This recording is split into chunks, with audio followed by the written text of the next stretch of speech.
yield.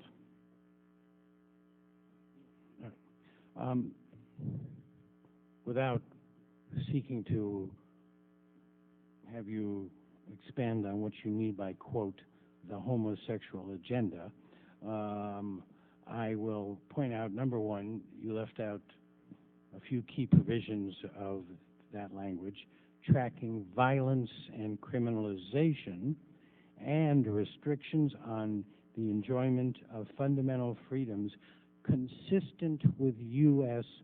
law. In other words, we are not asking our foreign officers abroad to track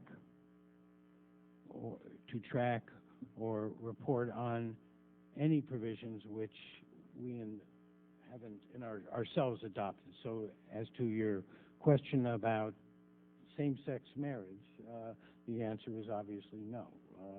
That is not something that's consistent with U.S. law.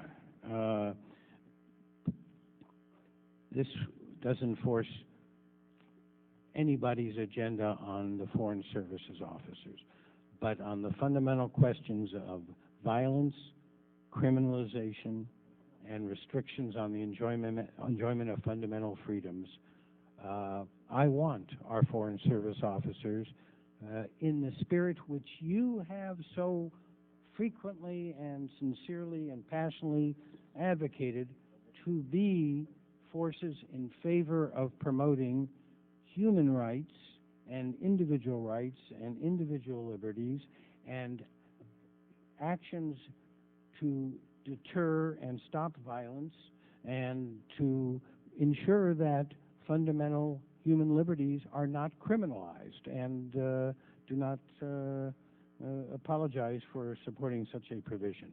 If I could, Mr. Chairman, with regards to a Foreign Service officer, though, just so I'm very clear, if he or she is the FSO that deals with the human rights agenda, and they're very often very low grade in terms of their seniority members of the Foreign Service, if he or she had a moral tenet, would they still have to participate in this? And I'm not talking about violence, I'm talking about the discrimination portion.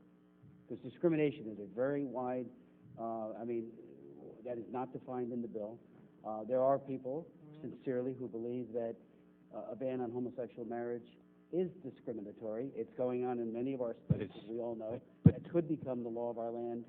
Well, many things could become the law of our land. Several states. Many of the things could become the law of the U.S. That is not now the law of the U.S., and nothing in this bill, and I think the report should reflect that, would force the Foreign Service officer to do anything that was fundamentally contrary to his own moral precepts.